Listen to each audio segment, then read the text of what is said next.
but with reverence. What is worship? Swamiji gives a beautiful insight into this concept. We often hear in Vedantic books the statement, work is worship. When does work become worship? First of all, it must contain that spirit of service. And that's not enough. Every service cannot become worship. But along with service, if there is reverence also, then every work becomes worship. When you go to a church, you serve in the church. Say, washing, sweeping, dusting you do. You are serving there. But that service is accompanied by a spirit of reverence. That's why it becomes a worship. Similarly, in human relations also, if you can combine service with reverence, then it becomes worship. Work is worship from this point of view. You are serving your little baby, wonderful. Serve it with love, but with reverence. There's a divine spark in that child. Then that very work becomes worship. This is the great philosophy of work Swami Vivekananda taught. And this was at the back of his mind when he said this, worship is the exact equivalent of the Sanskrit word. No other English word will do. Everything that you do to the other human being is worship. Stand before the other human being in reverence. Don't stand in a superior attitude, throw some coin towards somebody. Have reverence, reverence, reverence. Some of the great teachers and some of the great reformers of the modern period have referred to this concept and value of reverence for life.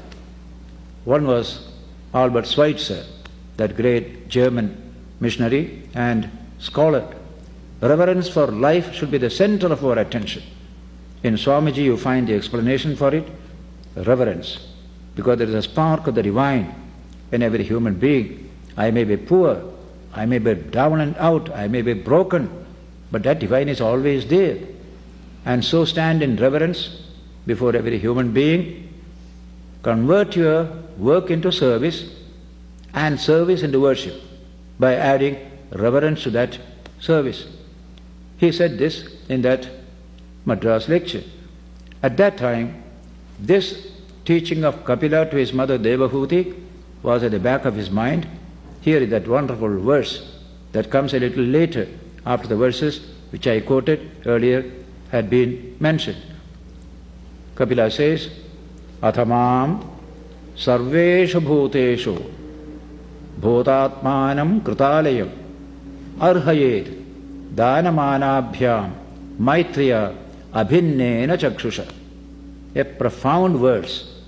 Every word in it has been implemented in Swamiji's message today. What does he say? Therefore, worship me. For what is religion? Worship of God. The word worship here is arhayet. Arhana is archana in Sanskrit, means worship. Beautiful word in Sanskrit. Arhana, archana. Arhayet, mam, worship me. Then I ask, why? Where shall I worship you? Then comes the answer, sarveshu bhuteshu, in all beings. Worship me in all beings. Why? Bhutatmanam, I am the self of all. Kritalayam, I have built myself a temple in every one of them. What Jesus said, are ye not tabernacles of God? In the Bible you will read it. Are ye not tabernacles of God? Same language here. Athamam sarveshu bhuteshu bhutatmanam kritalayam. I have already built a temple in all these for me. Therefore, arhayet, worship me there.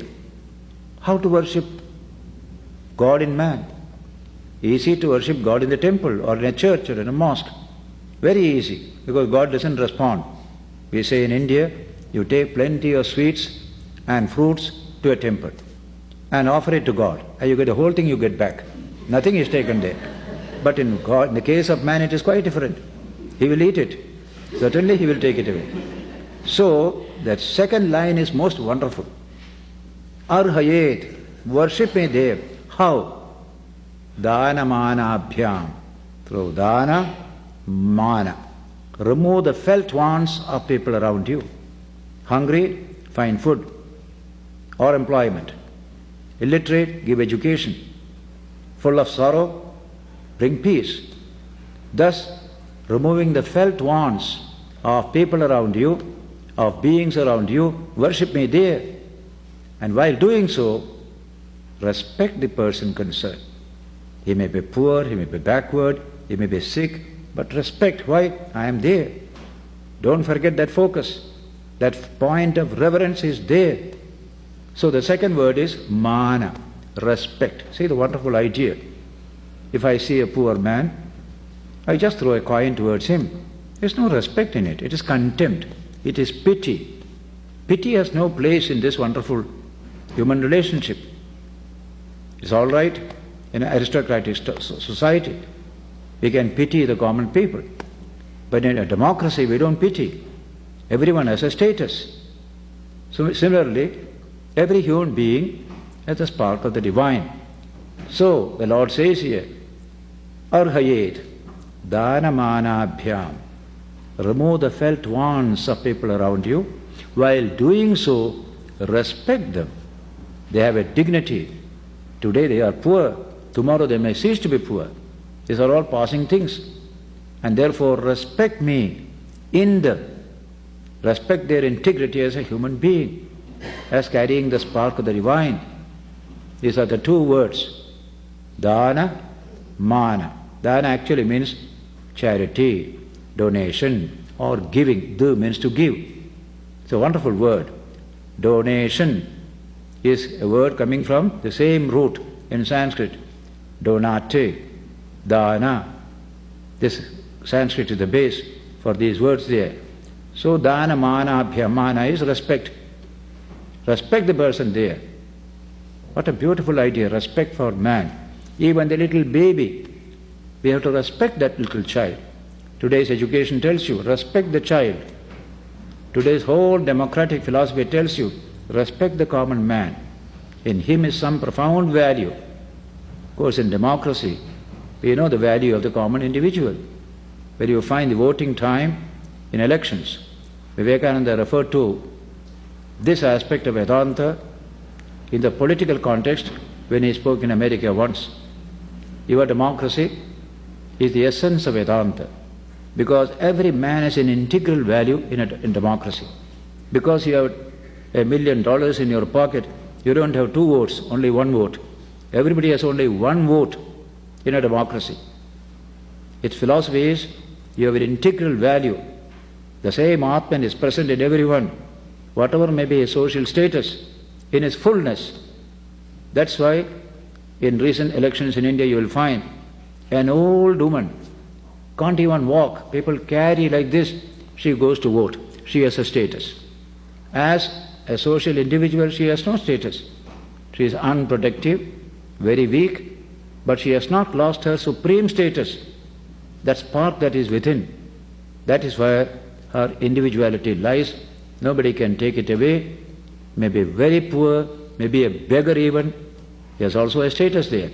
So in all these ideas, this beautiful concept comes in. Reverence, reverence, reverence.